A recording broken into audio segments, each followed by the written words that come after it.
Igor Anatolovich, a 42-year-old businessman, stopped the car and drew Veronica, a young beauty, to him with a firm hand. "So, baby, shall we have dinner at the restaurant and then go to the apartment?" "Ooh, oh," the girl pouted her already plump lips. "I thought we'd go to a club and hang out there until morning." "Well, what club?" Igor made a disgruntled grimace. "I don't have that much time." "Have you forgotten? After all, I'm married, and I do not need any problems at home. Why are you telling me this?" Veronica burst out. "Are you trying to hurt me?" "No, I just want you to understand that if I have problems, you will have problems, too." "Are you threatening me?" Veronica's eyes filled with tears. "No, baby, no. Come on, you little brat. You know how much I love you. And my toad wife can't even compare to you. But she and I share the same income, and I can't leave her even for you. I'd lose half my fortune, maybe even more. So if you want us both to have a good time, stop forcing me to put myself in front of her. Do you understand?" "Yeah," Veronica nodded. "Okay, I'll take the restaurant. But keep in mind, I'll order the most expensive dishes, and you won't be allowed to rush when we're alone afterwards." Igor laughed. "Don't worry, that wasn't part of my plan either. So, shall we go to the restaurant?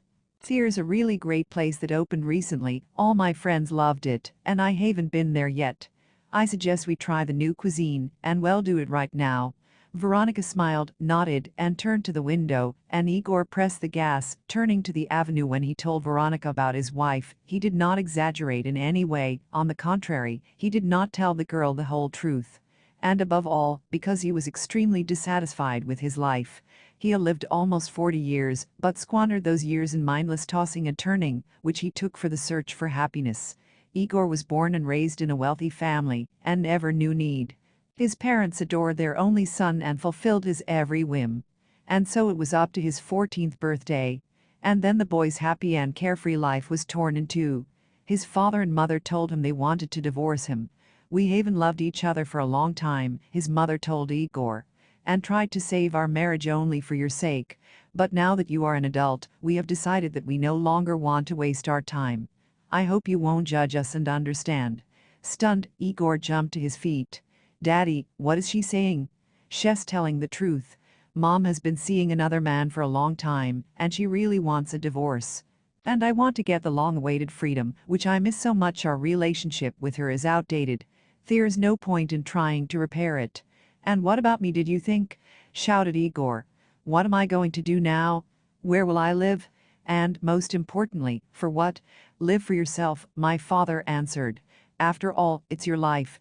One day, maybe many years from now, you'll realize that. And you'll realize that I'm right." But Igor didn't want to understand anything. He couldn't stand it and burst into tears like a little boy, and then ran to his room. His mother wanted to go after him, but Anatoly held her back. "Don't leave him alone. He's an adult and he can handle everything on his own." They could not even imagine that their son's world had shattered that day, showering him with shards that severely hurt his unprotected heart. For the first time in his life, Igor consciously wanted help and care from his parents more than anything else in the world. He wanted them to come to him now, to hold him, to tell him that everything would be okay, to pity him in the end. But no one opened the door to his room. And then he opened it himself. Igor left the house and went off on his own. It was his challenge, his protest to the world. He quickly tasted all the forbidden fruits, and over the next few years his father had to save him many times, pulling him out of various trouble. It all ended when one day Anatoly could not stand it and told his son that he was no longer going to cover for him. "I wonder why?" asked a frowning and wrinkled Igor. He was unhappy that he had been awakened without sleep after a sleepless night in the sauna, where he and his friends were having fun with the girls, celebrating someone's birthday. "It's very simple," Anatoly exploded. "You're already in your 20s, and you still act like a kid. You live without purpose, you don't aspire to anything, you don't try to earn money and build your life somehow. What's more, you're constantly ruining my life." "How do you do that?" Igor grinned. "How many cars you've broken, remember? I buy them for you, you break them, I buy them, you break them, I give you money, you spend it with your friends.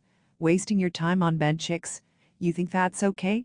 Then don't forget that I have a family too, and Elena doesn't like me giving a big chunk of our family budget to you. Oh yes, you have this Elena now, I think she's even pregnant, and what are you going to get me, a brother or a sister? Maybe mom's going to have one too?" I don't know, it's been so long since I've seen her. What's going on with that Alonso guy, are they still together? Thank God she's in Spain and can't see what her son has become. Anatoly pursed his lips. And I'll tell you what, I won't provide for you anymore. From here on out on your own. I bought you a small company, which, with the right management, will become a flourishing company. I hope it works out for you. I'm going away. Where am I going? What do you care? You just need to know that I'll never be around again. You'll have to keep afloat on your own now. Goodbye, my son. We won't see each other again soon and be happy. Anatoly went out, and Igor, still not understanding what had happened, stared at the door with a meaningless look. And only when he understood the meaning of his father's words, he rushed after him. Daddy! Wait a minute. But Anatoly's black jeep had already roared, picking up speed, and Igor was left in the smoke of exhaust fumes that had enveloped him. You're welcome, shouted after the driven-away car guy. I'll live without you. I really need you. However, it turned out that adult life is not so friendly to those who are used to living with the expectation of something nice. Igor did not know how to work and did not understand anything about business. And so, a little time passed and the company, left him by his father, turned into a loss-making enterprise, which Igor got rid of at the first opportunity, selling it for almost half its real value. However, he was glad about the deal, and thought that now he would live on the money received for quite a long time. Although he did not intend to give up the usual pleasures. And he was very surprised when he realized that the wind was in his pockets again. Attempts to find his father and mother were fruitless, and then Igor decided to forget about them altogether. For a while he tried to live by borrowing money from friends and blowing it by gambling at the casino or betting at the racetrack. Sometimes he was lucky, but more often he had to justify himself to those to whom he owed money. And of course there came a time when no one wanted to support Igor, and most of his friends became his exes. You're the only one left, Sergei, Igor complained to the only person who did turn his back on him. Don't sweat it, and don't be offended by them, Sergei advised, pouring a bottle of cognac over the glasses. It's time for them to settle down. Many of them got married, went on to the family business. So to speak, they've taken up their minds. And you and I, what are we, fools? Trying to understand Igor. No, we just have a different philosophy. You and I want to stay in that crazy youth, which is already gone. I, for example, am already in my 30s, and you're a couple of years younger. And we want to be young and carefree. I'm not very good at it lately, Igor grinned bitterly. But you have to leave these decadent moods alone, Sergei demanded. I know a place where we can have a lot of fun tonight. By the way, I want you to meet a guy. He's new in town, but has already made quite a splash. His name is Dennis. Or just Anne. Yeah? What's Dan so famous for? You'll see for yourself. Well, then another cognac and let's go. Igor laughed. Dennis turned out to be a professional stripper. For several years he worked in clubs in the capital, sometimes performing together with the famous Tarzan, and then decided to leave the elite beau monde and make his own unofficial tour of the cities. I wonder, and why would you do that? Igor asked him. It's simple, Dennis calmly explained. The audience there is satiated and greedy for money. And here it's vice versa. Women with money are a dime a dozen, how can they spend it in this neck of the woods? And that's where I come in. What? Igor grinned. Is that a demand? You'll see. Of course, all my serious admirers have long forgotten the time when they were 18. But for me it makes no difference. I'm young and full of energy, and I have a good imagination. And now I'm already loaded with money and chocolate. By the way, it's a man's birthday today, and it's her anniversary. And a friend of hers booked me to perform as a gift. You'll see what a hit I'll make. Dennis wasn't fooled. Igor had no idea that such grown-up women could behave this way. He was stunned and discouraged by this. And at the same time, he smiled inwardly. What if he tried to repeat Dennis' feat? Of course, he would not be able to strip dance, and would probably break the shiny pylon on which he danced a defiant pole dance. Well, seducing some rich girl of a certain age might be worth a try. To Igor's surprise, it turned out to be very easy. Intoxicated by alcohol and seductive dance Dennis, women languished without male attention, and when Igor came up to them, squealed with delight. And a few hours later one of them left the party accompanied by Igor. And in the morning she gave him as much money as he hadn't held in his hands in a long time. Igor was delighted beyond belief. He had found an opportunity to earn money and was not going to pass up the opportunities he had been given, wondering only one thing: how it had never occurred to him before. As the years went by, Igor woke up one day with a wife who was 22 years older than himself. Natalia simply bought him, promising to provide in exchange for love and fidelity. Igor had no choice, and he diligently played up warm feelings for her, which in fact, of course, he did not feel. Moreover, he suddenly wanted desperately to have a young and beautiful woman near him, to love him as he was.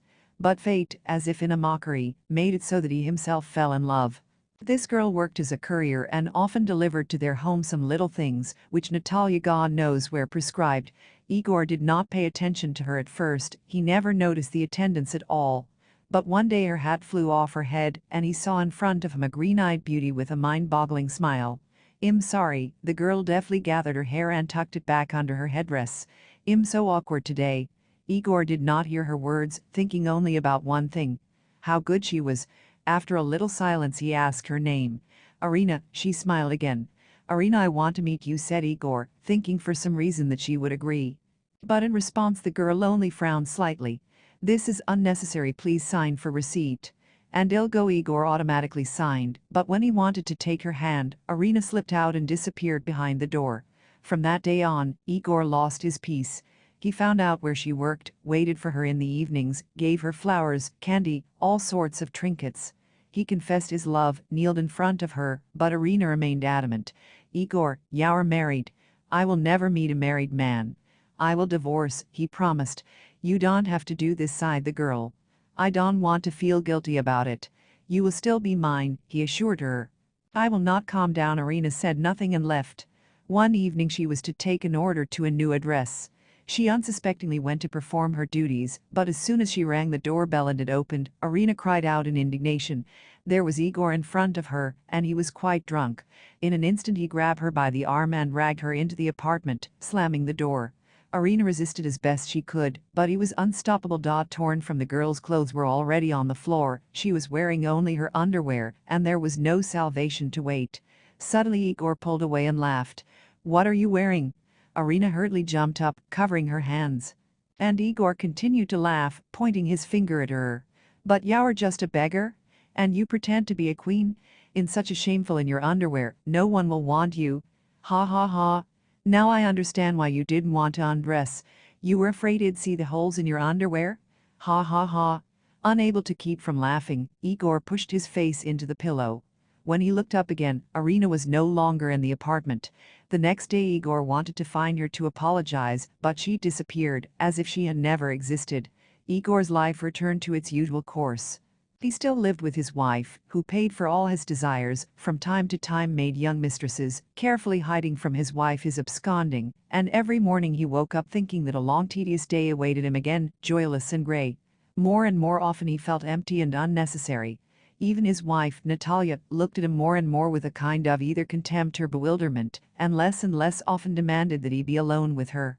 Did she really want to kick me out? Thinking about it, Igor shrank inwardly with fear. But what would I do then? How to live? This year I will be 43. Who will need me? Of course, for him again was registered some firm, given to him by his wife, but he practically did not appear there, because all business Natalia conducted herself, nothing serious, not trusting her husband. It was a different matter if Natalia were gone. Then all her wealth would go to him, and he would spend the rest of his life as he wished. He would only have to be patient and not allow his wife to get rid of him. Thinking about it, Igor decided that his affair with Veronica would be the last, at least for now. Now he would take this brainless wastrel to a restaurant, then take her home and forget about her, as well as other corrupt girls who swarm around successful men. Veronica was unaware of her lover's thoughts, and she gasped enthusiastically when she saw what a wonderful room he had brought her to. "Honey," she chirped, "it's absolutely delightful here." Igor nodded in satisfaction, but as soon as he sat down at the table, his jaw dropped in surprise. There was a waitress standing in front of him, ready to take his order, and he immediately recognized the green eyes of Irina. "Are you?" he exclaimed. Irina flinched and wanted to leave, but then pulled herself together and in a calm tone offered the menu, greeting the guests. Veronica said what she wanted, and Igor suddenly felt incredibly angry. It was her, Irina's fault. She had turned him down when he wanted to love. Now he would have been happy with her, not that toad Natalia. And he won't have had all those Veronics in his life either. He would have loved only her, Irina. She would have borne him children. And burning hatred overwhelmed Igor. He made an order, and then the entire evening beckoned Irina, humiliating her and then demanding to bring another dish, then accused of sluggishness. Irina tolerated everything. And only when he asked for the bill, she blushed when she heard his words. Here, it's your tip. See how generous I am? Buy yourself some new underwear. You're still wearing them, aren't you? Don't you want to show them to me again? I remember them like I remember them now. Did you? Veronica jumped up. Sleep with that waitress? Are you cheating on me? Sit down, stupid. Igor snapped and turned pale when he heard his wife's voice behind him. No, why, let him talk. This young beauty is asking all the right questions. Really, it's my question, Natasha, Igor whispered. But what are you doing here? Some nice girl called me and said she loves you. And to make sure she invited me here. Veronica? Igor turned to the girl. Did you do this? Why? Because I love you, sobbed Veronica, and I wanted you to be with me always. Please, my dear child, you can have him now. Natalia smiled. I once made a big mistake and it's time to correct it. Natasha, honey, I'm sorry. Igor rushed to her and grabbed her hand, but she pulled it out and walked away. Then he turned to his companion. Get out, and don't come near me. Veronica, who had not expected such a turn of events, sobbed and ran out of the restaurant. Irina, who had been standing beside Igor all the time, froze, as if she could not come to her senses. Igor lifted his head and looked at her. What, are you satisfied? Yes, she answered. Yes, she answered, I am very happy. You know, if it were not for that case, I probably would have fallen into your trap. You didn't notice that, Igor, but I fell in love with you, and the only thing that stopped me was your wife. I didn't want to share you with anyone, so I avoided you.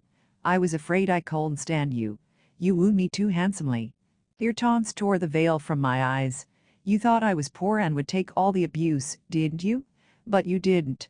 I grew up in a rich family, and my parents did everything for me, but I decided I was going to do everything on my own. I wanted to see all sides of life, so I left home early and started earning while I studied. I was a courier, a dishwasher, even worked at a gas station. And I supported myself. Yes, I wore cheap clothes and wore them out, but I bought them for myself. That's how I learned to live. So what changed? Igor grinned. You still serve others, yes, but I serve in my restaurant. Yes, don't be surprised. I'm the owner of the place. My waitress got sick and I let her go, and I replaced her myself. See, if I hadn't started from the bottom, I won't have understood her. Maybe I would have taken away her bonus, fired her, like others do. But I've been in her shoes, and I know life from all sides. I'm leaving. Igor got up from the table, unable to be here for at least another minute. And you know, I'm sorry things didn't work out between us. And I'm not, Irina told him. Not anymore.